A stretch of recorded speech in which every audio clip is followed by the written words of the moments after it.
Católica Radio, www.catolicaradio.net. Id por todo el mundo y proclamad la buena nueva a toda la creación. Radio independiente al servicio de la Iglesia, transmitiendo desde Guadalajara, Jalisco, México.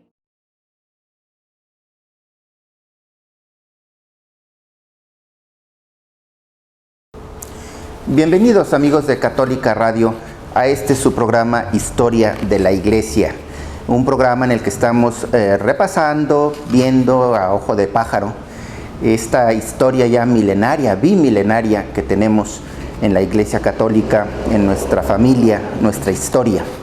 Y hoy vamos a tratar un siglo muy importante, un siglo fundamental, un siglo donde tanto el pensamiento humano, por lo menos la civilización occidental, como la Iglesia dan un giro importante. Y es el siglo XVI. Es un siglo, como lo veremos, lleno de eventos fundamentales. Y vamos a hablar de ellos. El primero de estos eventos es el descubrimiento, la conquista y la evangelización de América. Aunque, como todos sabemos, el descubrimiento de América fue en el siglo anterior, pero fue a finales, 1492, Cristóbal Colón llega a las islas del Caribe, que son las primeras que descubre. Pero, bueno, realmente estamos hablando de 1492, o sea, prácticamente lo que podemos decir la conquista y el descubrimiento de toda América, bueno, pues es precisamente ya un evento del siglo XVI. Y vamos a hablar de esto porque pues es algo fundamental en la historia de la humanidad y no digamos en la historia de la Iglesia. Son dos naciones de la península ibérica, España y Portugal, las que descubren, conquistan y evangelizan estas tierras. Y es realmente asombroso, digamos, si vemos toda la historia general, historia de la humanidad, de la historia, digamos, profana. Es algo impresionante cómo en tan corto tiempo se llevó a cabo esta conquista y esta evangelización. Sobre todo la conquista, hablaremos de ello un poquito. Y es muy importante situarnos en el contexto de la realidad española y portuguesa en ese tiempo.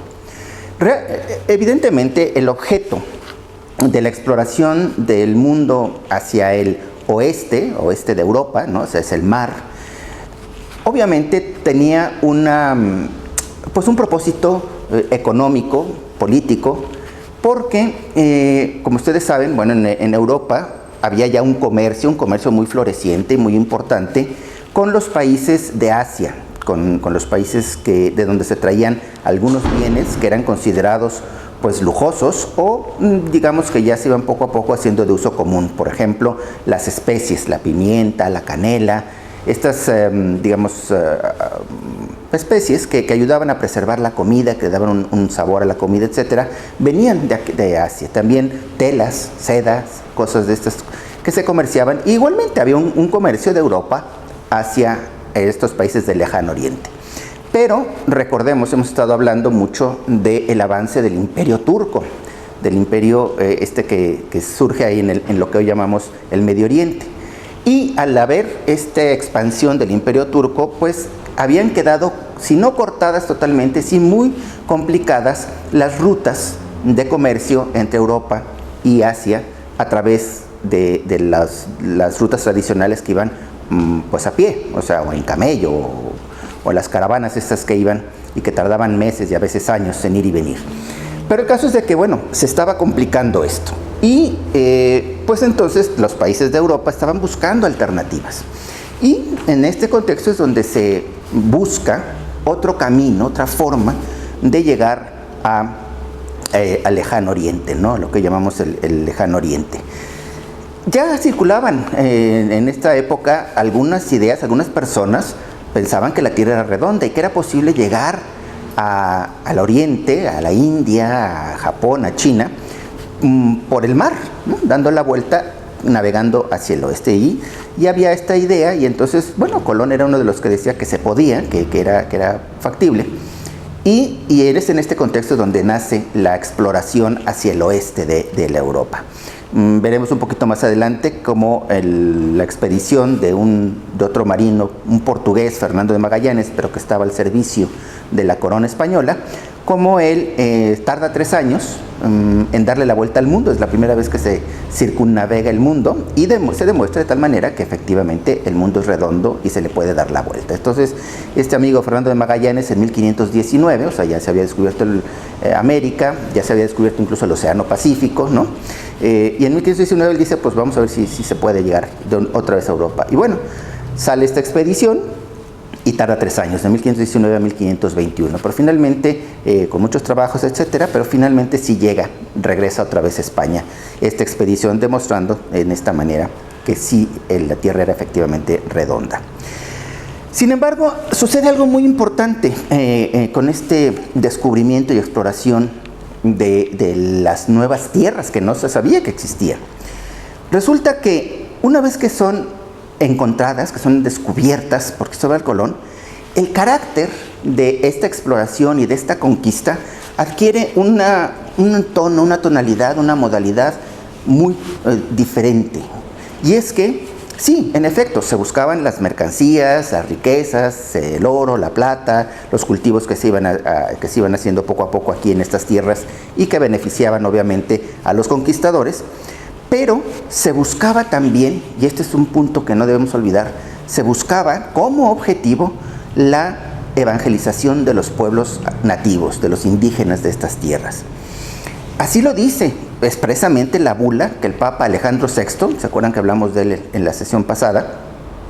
Que antes ya del segundo viaje de Cristóbal Colón a América, en esa bula, en ese documento, el Papa Alejandro VI le da a los reyes católicos la propiedad, por decirlo de alguna manera, de todas aquellas tierras que ellos descubran, pero con el objetivo de que los habitantes de esas tierras que descubran sean evangelizados.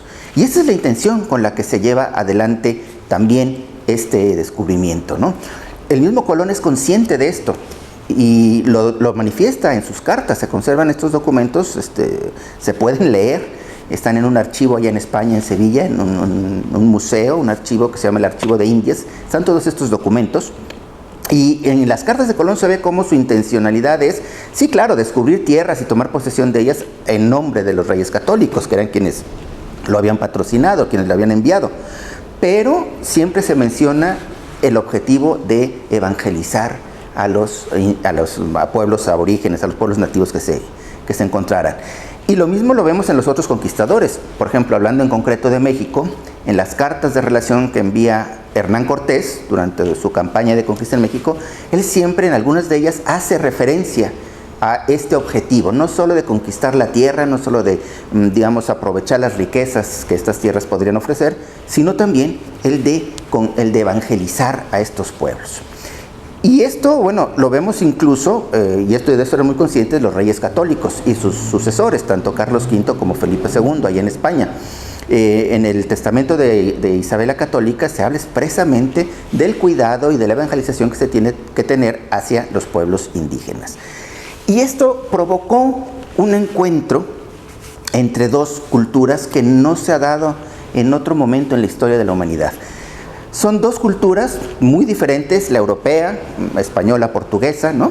Y las culturas indígenas, las diferentes culturas indígenas, desde aquí Mesoamérica, lo que es la parte de México, hasta los Andes, Argentina, Chile, ¿no? Todo ese continente con sus diferentes pueblos autóctonos, sus diferentes etnias, sin embargo que entran en contacto con esta cultura europea que traen los españoles y los portugueses. Y se da este fenómeno de la fusión de dos culturas para crear una tercera, la cultura iberoamericana, ¿sí? Que es una cultura que no es propiamente indígena, no es propiamente europea, sino es la mezcla de los dos. Y este es un fenómeno único en la historia de la humanidad, que a esta escala se hayan logrado fundir estos dos pueblos. ¿Y por qué fue? Porque la intencionalidad de estos conquistadores no era solamente el conquistar y aprovecharse de las tierras o de las riquezas del país, sino también de evangelizar y de, por así decirlo, asimilar a los pueblos con los que se iban encontrando, ¿no? Por supuesto que bueno, lo que es importante es cómo este inmenso territorio, digamos, desde lo que es pues la parte sur de Estados Unidos hoy y hasta Chile y Argentina, es pues todo un continente. Qué rápido se llevó a cabo esta conquista. Por un lado, Colón llega en 1492 y para 1557, o sea, escasamente unos 60 años después, con la conquista de Chile, puede decirse prácticamente que queda consumada esa etapa, ¿no? Esa etapa de conquista.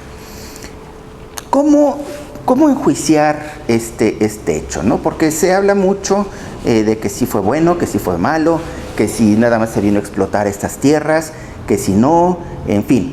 Y bueno, obviamente cuando se trate de ver un hecho así, pues tenemos primero que situarnos en la época, tenemos que situarnos y ver ese hecho no con nuestros criterios, no desde nuestra perspectiva, sino desde la perspectiva de los actores de ese momento, ¿no?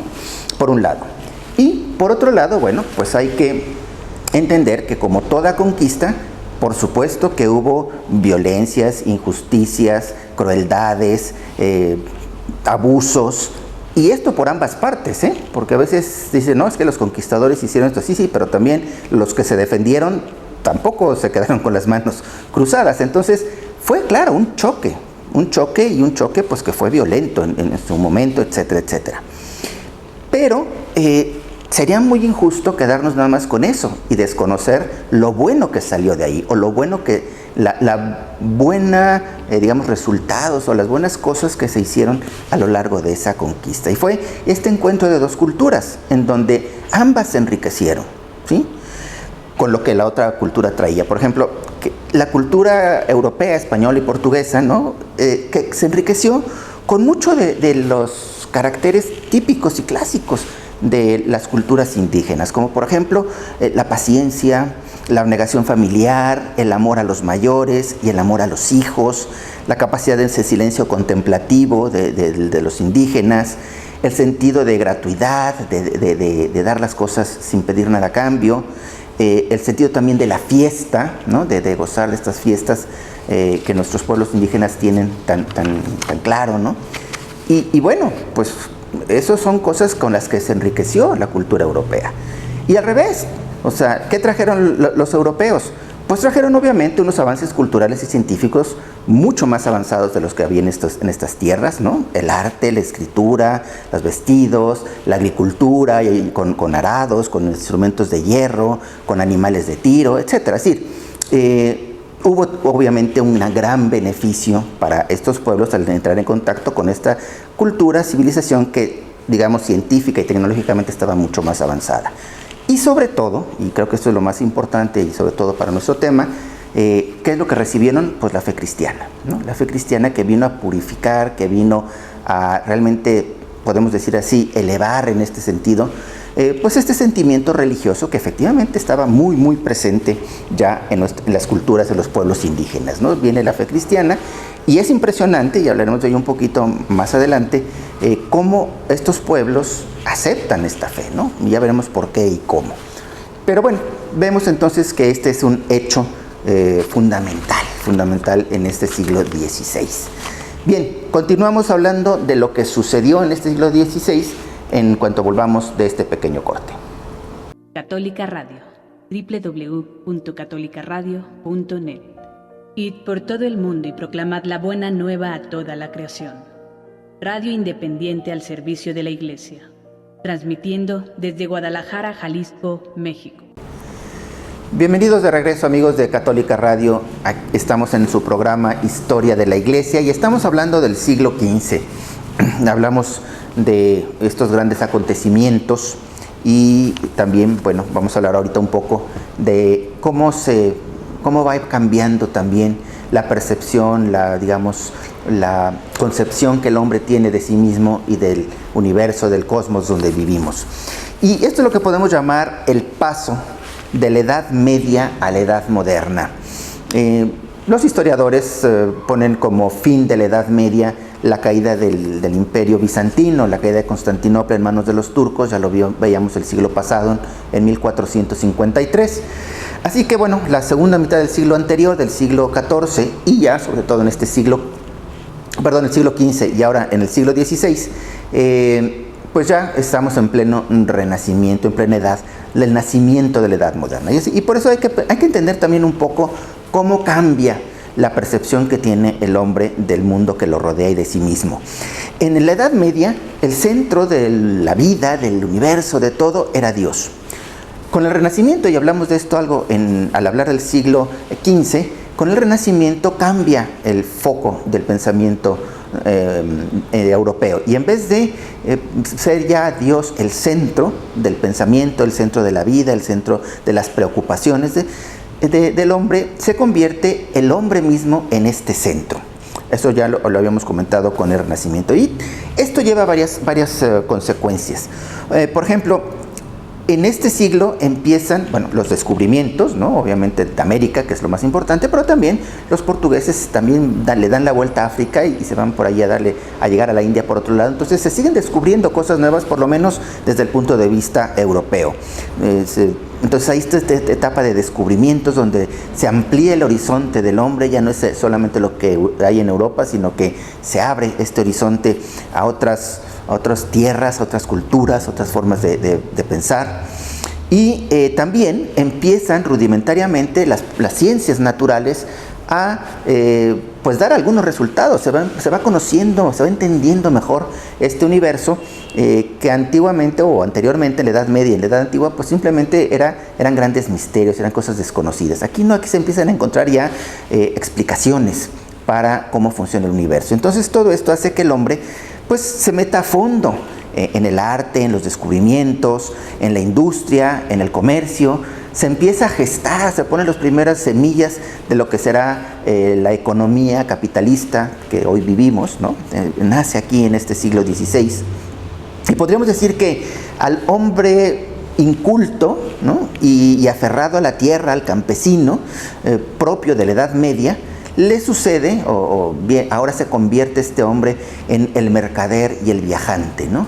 Ahora hay que ir a descubrir cosas, se encuentran nuevas cosas, por ejemplo en América, ¿no? Pues nuevas frutas, nuevas legumbres, etcétera, desconocidas en Europa. Hay que venderlas, hay que viajar, hay que venir por ellas, hay que llevarlas a Europa, etcétera. Este hombre moderno es más independiente. Todo ya no solo lo acepta porque se lo dicen, sino que ya lo razona, lo pasa por el colador de su mente. Y se atreve a criticar, por así decirlo, ¿no? En el buen sentido de la palabra, de decir, bueno, esto que me estás diciendo es verdad, no es verdad, me convence, no me convence, etcétera, ¿no? Obviamente esto lleva a que este hombre también esté más expuesto a lo que es el indiferentismo religioso y al ateísmo materialista, que bueno, hoy en nuestra época pues está esto muy presente, ¿no? Pero ya se está gestando desde este siglo XVI. Y la religión se va considerando ya no tanto como una cosa pública, ¿no? Recuerden ustedes que en la Edad Media hablábamos del término de cristiandad y cómo los mismos gobernantes, la vida civil, la vida pública estaba fuertemente impregnada de un sentido religioso. Bueno, ahora se empieza a perder eso y se empieza a ver ya la religión como algo mucho más personal, como algo privado, mío, en mi conciencia. Y que ya no tengo que darle cuenta, ni el Estado se tiene que meter en eso. Y a veces ni siquiera la iglesia, ¿no? Entonces este es todo el ambiente, digamos, el pensamiento que hay durante este siglo de transición entre la Edad Media y la Edad Moderna, que es el siglo XVI. Hablamos mucho ya en el siglo XV del estado, digamos, de la jerarquía católica, de la jerarquía de la iglesia.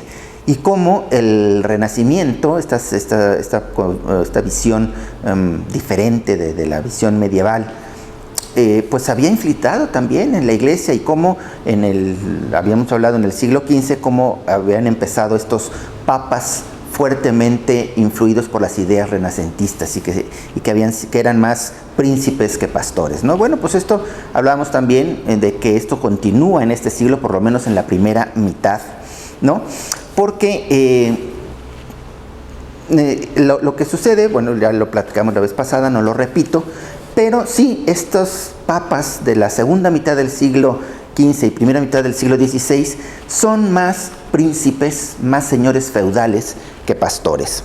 Tienen sus territorios, el papado tenía los territorios pontificios, que venían desde la época de 'Pipino el Breve, allá por el siglo VI o por ahí, ¿no? Que habíamos hablado.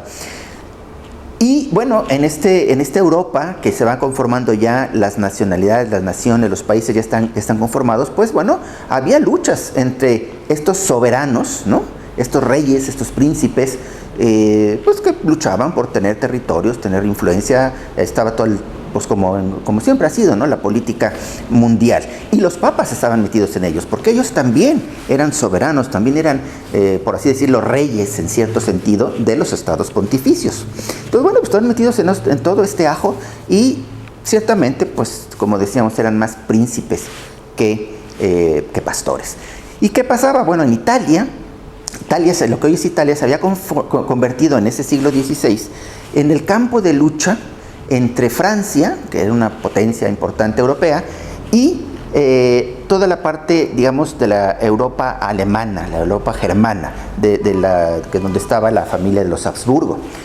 Por ejemplo, en este siglo XVI, bueno, pues el emperador Carlos V de Alemania, primero de España, o sea, el famoso Carlos V, pues es el emperador y tiene pues una influencia importantísima, ¿no? Y bueno, obviamente el rey de Francia, pues no estaba en muy buenos términos aquí con esto. Italia era, digamos, el punto donde se encontraban estos intereses, donde peleaban estos intereses. De hecho, por ejemplo, el Papa Julio II, ¿no? El Papa que estuvo de papa entre 1503 y 1513, este era un papa que salía armado con su casco, con su coraza, en su caballo, y iba al frente de sus ejércitos a conquistar las ciudades enemigas, ¿no? Iba de hecho a las batallas a pelear, ¿no? Y hoy esto a lo mejor nos parece pues totalmente impensable, ¿no? Ha cambiado tanto y ahí se ha purificado tanto la idea del papado, pero bueno, esta es la historia que se vivía en aquellos siglos, ¿no?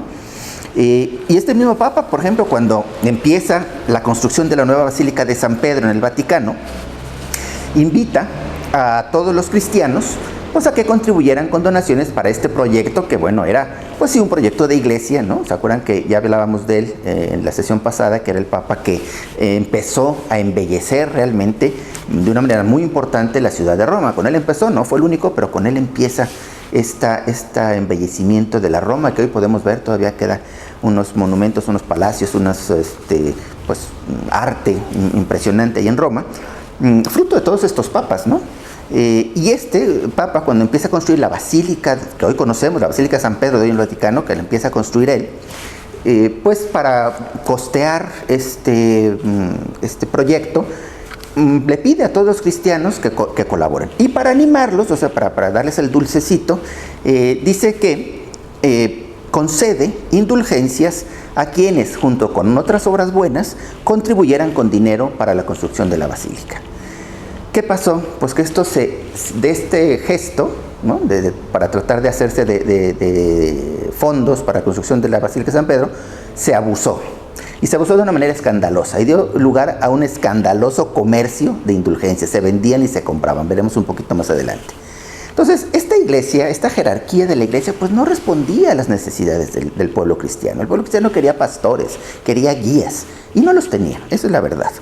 Entonces, ante esta penosa situación, y como gota que derrama el vaso, este tema de las indulgencias, pues se levanta un monje agustino que se llama Martín Lutero. Y vamos a hablar de él con detalle, porque es el otro evento importantísimo de este siglo, la Reforma Protestante, iniciada por este monje agustino Martín Lutero. Pero antes de eso, vamos a hablar un poquito de que, bueno, a nivel, digamos, de la cultura europea, de la cultura occidental, pues no todo estaba mal, ¿no? No todo estaba mal, porque ciertamente el Renacimiento promovió algunas, pues bueno, un renacimiento, un retomar la cultura grecorromana, la cultura antigua, que tenía muchas cosas, muchos valores muy importantes, y bueno, pues revivirlos, ¿no? Por eso se llama Renacimiento. Algunos personajes importantes de esta época vale la pena mencionarlos porque nos dan también el panorama, digamos, de ambiente, de cultural, social que se vivía en este siglo, y que nos ayuda a entender más lo que sucedía con la iglesia, en la historia de la iglesia. Y por ejemplo, pues nosotros hemos oído hablar de un personaje que se llama, por ejemplo, Nicolás Maquiavelo, ¿no? Y Nicolás Maquiavelo, pues era un consejero de un príncipe ahí en Florencia. Él nació en Florencia. En Florencia, en aquella época, Italia no era un solo país, sino que estaba dividido en ducados, marquesados, principados, etcétera, ¿no? Bueno, él era un consejero de nuestros príncipes, y él escribe una obra que ha llegado hasta nosotros, ¿no? Y incluso su nombre ha dado origen a una palabra, ¿no? La maquiavélica. Eres un maquiavélico. ¿Qué significa eso? Eres alguien astuto, que siempre buscas nada más tu interés, es alguien que no te importa hacer el bien o el mal, siempre que tus intereses salgan adelante, ¿no? Y esa es la teoría de Maquiavelo. Él escribe un libro que se llama precisamente El Príncipe, donde él expone esta teoría que el fin justifica todos los medios. Si tu fin es bueno y tu fin vale la pena, no importa los medios que uses. Eso, por supuesto, bueno, pues no va con la ética y con la moral, ¿no? Pero bueno, estas son algunas de las ideas que surgían por ahí.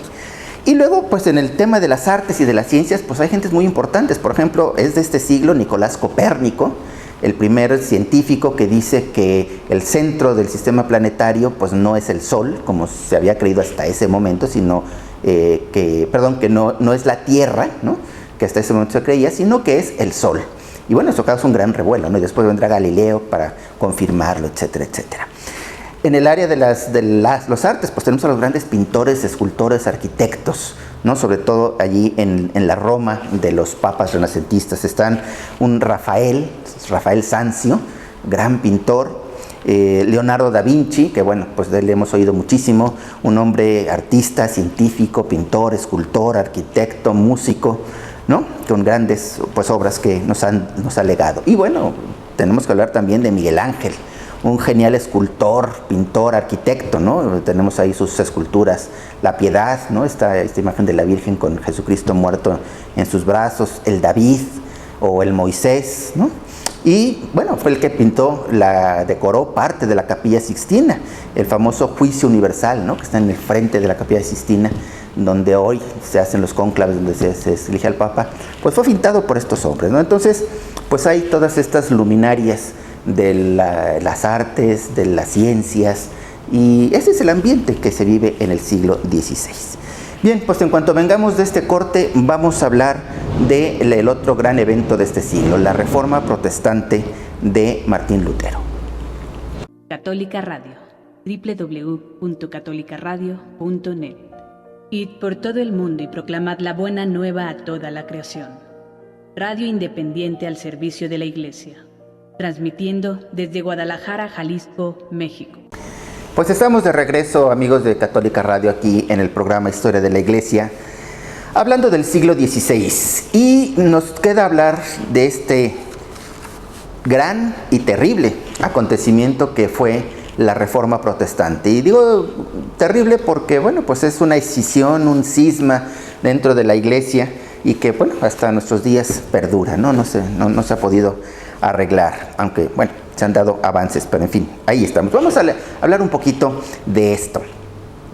Ciertamente, tenemos que reconocer, y creo que todos ustedes estarán de acuerdo, que así como hemos descrito la historia de la Iglesia de los últimos siglos, pues evidentemente en tiempos de Lutero, en el siglo XVI, la Iglesia necesitaba urgentemente una reforma. ¿Cuáles eran las causas de esta necesidad de reforma? Bueno, primero y más importante era la decadencia de la autoridad del Papa. Y esto venía de siglos atrás. Desde el siglo XIV, ¿ustedes se acuerdan con los papas de Aviñón, que se fueron de Roma? Después viene el cisma de Occidente, en donde, ¿se acuerdan? Llegamos a tener 3 papas simultáneamente. Y entonces la gente se acostumbra pues a no saber si realmente el Papa que está hablando es el bueno o no es el bueno. El Papa a lo mejor no es el de Roma, a lo mejor es el que está en Aviñón, a lo mejor es el que está en otro lado. Después vienen, para tratar de arreglar ese cisma, ¿se acuerdan? Esas tesis que se dieron en algunos de los concilios, sobre todo en el de Constanza, en donde se dice, bueno, cuando el Papa no lo está haciendo bien las cosas, el concilio puede estar por encima del Papa, o sea, los obispos, la reunión de obispos de todo el mundo está por encima del Papa, y pues esto queda ahí esa duda, ¿no? Y por otro lado, bueno, pues no faltó, y digamos sería la gota que derramaba el vaso, era la vida que llevaron estos últimos papas, los papas renacentistas, ¿no? Entonces, efectivamente, en el siglo XVI, pues era obvio que había una gran crisis en el papado. Y no solo en el papado, sino también en los cardenales, todo lo que era el gobierno de la Iglesia, lo que llamamos la curia, ¿no? todas las gentes que ayudan directamente al Papa en su labor de gobernar. Ahí, y también en algunos monasterios, y no digamos también en algunos obispos, ¿no? Entonces realmente hacía falta esta reforma porque la jerarquía de la Iglesia pues simplemente no estaba respondiendo a su función, a su cometido, ¿no? Y esto el pueblo pues lo resentía. Segundo, también, ¿por qué se da la reforma de Lutero? Porque la teología, o sea, los estudios de la teología, el pensamiento que guiaba, por así decirlo, nuestra idea, nuestra concepción de Dios, pues también había caído en una decadencia. Había tenido una gran, una época de oro, por así decirlo, en el siglo XIII, ustedes se acuerdan, con Santo Tomás y algunos otros teólogos brillantísimos, y todavía en el XIV algunos, pero poco a poco esta forma de hacer teología fue decayendo. Y de veras había caído de repente a estarse peleando unos teólogos con otros por cuestiones realmente banales, realmente que no estaban haciendo teología. O sea, hay una anécdota muy simpática, ¿no? Que dicen que había discusiones en las escuelas de teología de cuántos ángeles cabían en la punta de un alfiler, ¿no? De qué tamaño eran los ángeles, o si, en fin, cosas que dices, pues no tiene sentido, o sea, no aporta nada, ¿no? Entonces había una decadencia, sí, en el pensamiento teológico de ese momento. Tercero, había una corrupción dentro de la Iglesia, de las jerarquías, impresionante. Había un comercio de influencias, de beneficios, y todo por el dinero, todo por el dinero. Y había también, dentro de la curia romana, como ya lo platicamos hablando del siglo XV y de los papas renacentistas, una necesidad de dinero impresionante, pero porque se lo gastaban, porque compraban cosas, porque construían. Ahora sí que mantenían a estos artistas de los que hemos hablado, pues los mantenían. Los papas, los cardenales, los obispos mantenían a estas personas, ¿no? Y pues todo el gasto que llevaba a construir un palacio, pues de algún lado salía. Y de ese algún lado eran precisamente de todos estos beneficios eclesiásticos que había. Entonces había una gran corrupción, y todo en el aspecto económico de que la curia romana, el papa y los cardenales, los que estaban ahí, pues cada vez querían más y más y más dinero para su vida fastuosa que llevaban. Entonces esto pues obviamente necesitaba ser reformado. Y cuarto, también la situación política. Acuérdense, decíamos que los papas en aquellas épocas pues también eran príncipes temporales, por así decirlo, ¿no? Príncipes, señores, reyes de sus territorios. Y había una situación política también, y es que especialmente en Alemania, donde se acentúa el nacionalismo, o sea, los alemanes se sienten alemanes y no quieren depender en nada de otro, por así decirlo, soberano que no sea alemán, ¿no?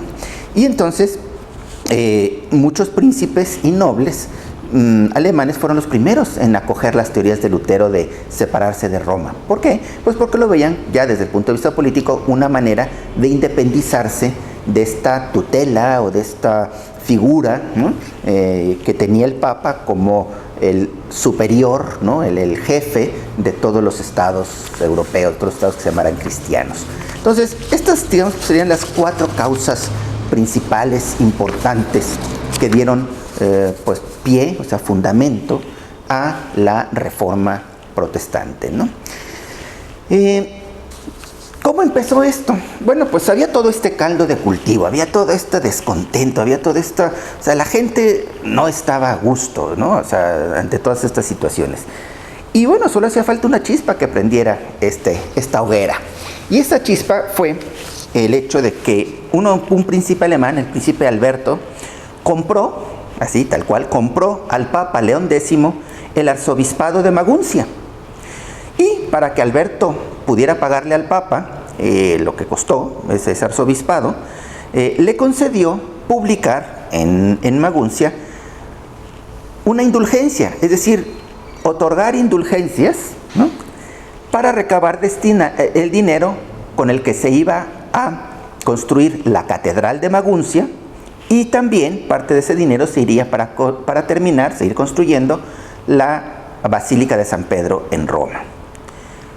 Entonces, ante este hecho, Martín Lutero, que era un monje agustino alemán, pues indignado él, publicó 95 proposiciones, 95 afirmaciones acerca de la doctrina de las indulgencias, en las que mezclaba reproches a la autoridad eclesiástica y las clavó, o sea, sí, literalmente, las clavó en la puerta de la iglesia del castillo de Wittenberg, un castillo allí en Alemania, ¿no? Y con eso él dice, esto está mal, las indulgencias no se pueden comerciar, etcétera, etcétera, etcétera. Cosas que tenía razón Lutero, o sea, él estaba protestando en una primera momento, pues él simplemente le da forma a todo ese descontento, a toda esa cosa que se veía que estaba mal en la iglesia. Entonces tenemos primero que decir que la reforma de Lutero empieza como algo bueno, porque lo que quería hacer era precisamente pues reformar a la iglesia, es decir, que la iglesia volviera a lo que debe ser.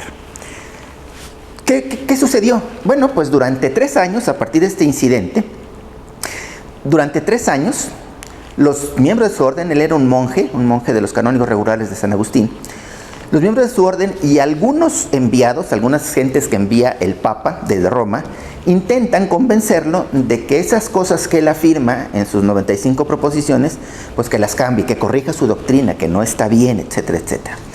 Pero él no acepta, y el tema empieza a tomar algunos tintes políticos, porque resulta que algunos nobles, algunos príncipes lo ven como la oportunidad de separarse cada vez más de la influencia de Roma, del Papa, ¿no? Y entonces acogen a Lutero, le dan apoyo, etcétera, etcétera. Finalmente, todo esto hace crisis en junio de 1520, en el que el Papa condena 41 de las 95 proposiciones de Lutero, las condena y dice, estas 41 cosas que estás diciendo están mal, y lo dice en un documento oficial, un documento del magisterio que se llama, que es una bula, ¿sí? Y en esta bula, que se llama en el latín Exsurge Domine, se la dan a Lutero para decirle, tienes que corregir esto, o sea, así es, ¿no? Y Lutero, esto sucede en junio, y Lutero, el 10 de diciembre de ese mismo año, de 1520, toma el papel ese que le mandan de Roma y solemnemente lo quema. En pocas palabras dice, no me importa, no estoy bajo la autoridad de nadie, etc. Por lo que en enero de 1521 Lutero es formalmente excomulgado de la Iglesia Católica. Y esto es donde ya viene esta ruptura. Y cada vez pues la predicación, las posturas de Lutero se van radicalizando más, se van polarizando más en contra ya de la Iglesia, en contra ya de algunos dogmas de la Iglesia, etcétera, etcétera, ¿no? Y ahí surge toda la reforma protestante. Se le convoca a Lutero para que otra vez, y ya en presencia del emperador Carlos V, que se retracte, que tal, no hay nada, no hay nada. Entonces, bueno, pues ante eso viene esta ruptura. ¿Y qué es lo que decía Lutero? O sea, ¿crees cuáles son los puntos, digamos, doctrinales que no van de acuerdo a la verdad cristiana, a la verdad católica, ¿no? Pues son algunos cuantos, ¿no? Pero que tienen muchísimas ramificaciones. Por ejemplo, él habla, y estas son las dos bases de su postura, y él niega toda validez del magisterio, es decir, de las enseñanzas que den el Papa, o de la tradición que se hayan recibido desde los apóstoles, de los padres, digamos, de los apóstoles y de las reflexiones que ha hecho la Iglesia a lo largo de su historia. Entonces, dice Lutero, no, las únicas dos fuentes para ser cristiano, para interpretar lo que Dios quiere para el hombre, son la Escritura, que por cierto, cualquier persona la puede interpretar, no necesito que nadie me diga qué dice este pasaje, ahí está escrito y lo que yo entienda es válido. Solo la Escritura y solo la fe, es decir, todas las obras buenas de los hombres están corrompidas, son malas, el hombre no puede hacer cosas buenas, así que lo único que lo salva es la fe en Jesucristo. No hace falta hacer obras buenas porque no hay ninguna obra buena. Entonces, solo la Escritura y solo la fe.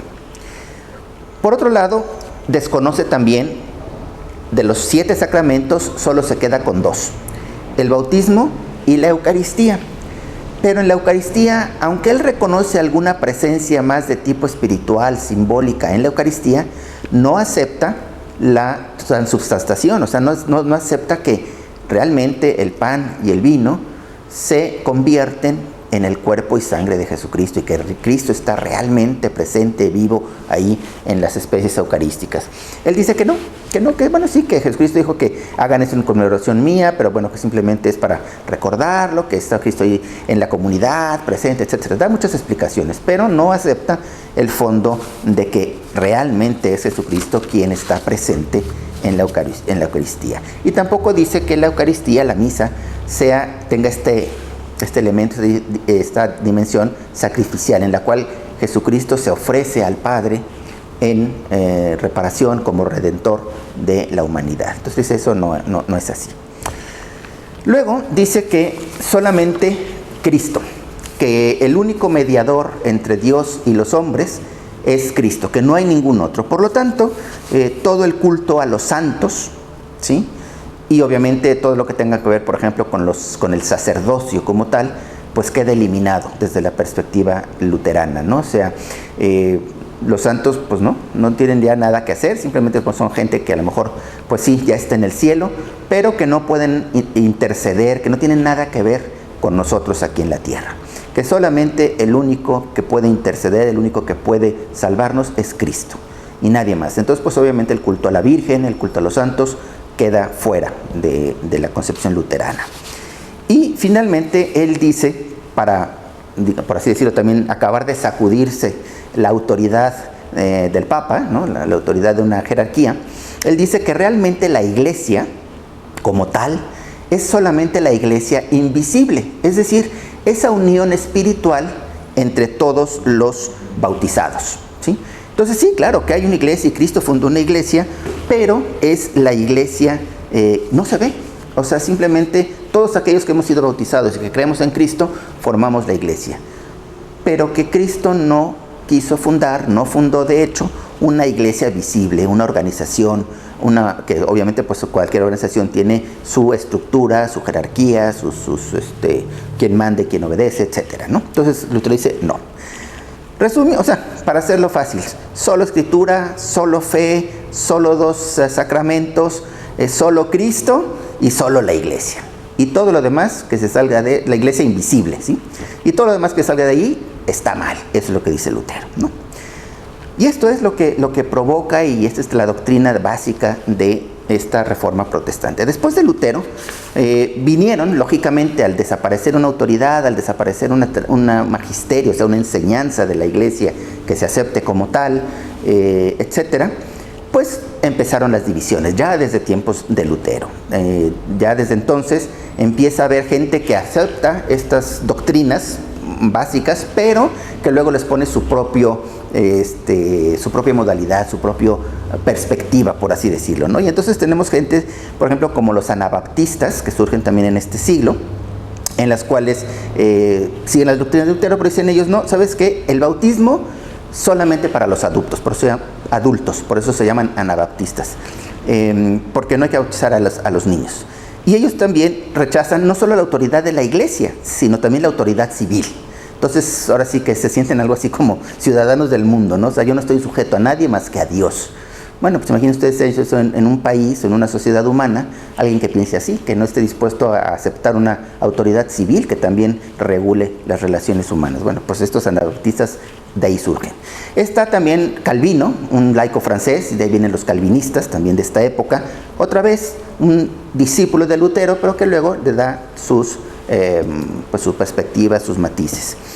Juan Knox, que es el que funda a la iglesia presbiteriana, los presbiterianos que todavía existen hasta ahora.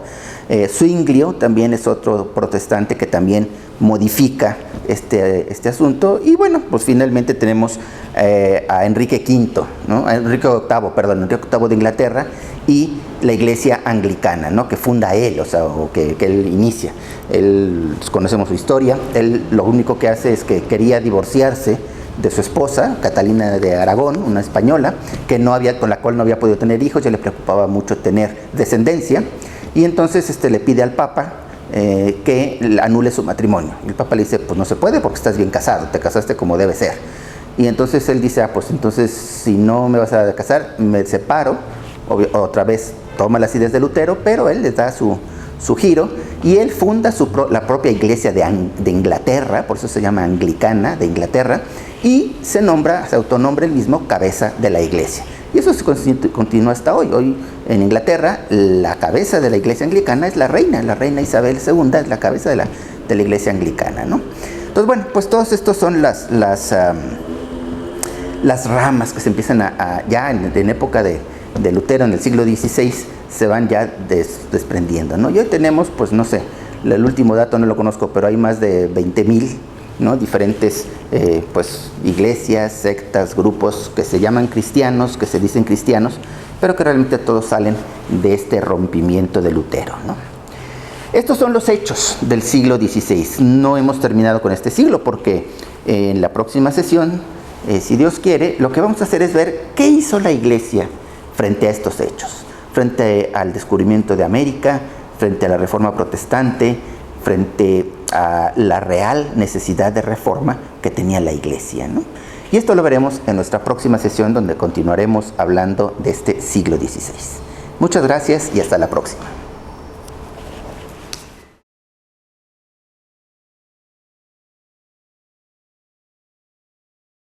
Católica Radio, www.catolicaradio.net.